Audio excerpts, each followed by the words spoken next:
విజయ్ మాల్యా లొంగిపోతేనే పిటిషన్లను పరిశీలిస్తామని స్పష్టం చేసిన బాంబే హైకోర్టు భారత న్యాయ వ్యవస్థకు లొంగిపోయే వరకు విజయ్ మాల్యాకు సంబంధించిన పిటిషన్లను పరిశీలించలేదు లేదని బాంబే హైకోర్టు స్పష్టం చేసింది.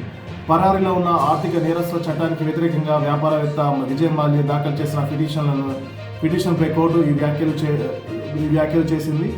ఆయన లొంగిపోయే వరకు కోర్టు సదరు పిటిషన్ పరిగణలోకి తీసుకోవాలని ప్రధాన న్యాయమూర్తి జస్టిస్ చంద్రశేఖర్, న్యాయమూర్తి జస్టిస్ గౌతమ్ అంకళ్లతో కూడిన ధర్మాసనం తెలిపింది. మాల్యా భారతదేశానికి ఎప్పుడు వస్తారు, ఎప్పుడు తిరిగి రావాలని యోచిస్తున్నట్లు కూడా ప్రశ్నించింది. 2016 నుంచి యూకేలో నివసిస్తున్న మాల్యా హైకోర్టులో 2 పిటిషన్లు దాఖలు చేశారు. ఇందులో ఒకటి తనను పారిపోయిన ఆర్థిక నేరస్తుడిగా ప్రకటించిన ఉత్తర్వులను సవాల్ చేశారు.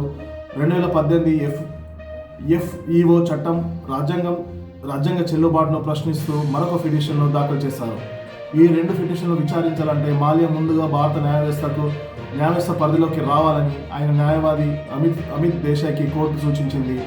పారిపోయిన ఆర్థిక నేరస్తుడు మన దేశ కోర్టు పరిధిలోకి రాకుండానే ఎఫ్ఈఓ చట్టాన్ని వ్యతిరేకిస్తూ పిటిషన్ వేయడాన్ని అనుమతించకూడదని ఎన్ఫోర్స్మెంట్ డైరెక్టర్ తరఫున సోలిసిటర్ జనరల్ తుషార్ మెహతా కోరారు.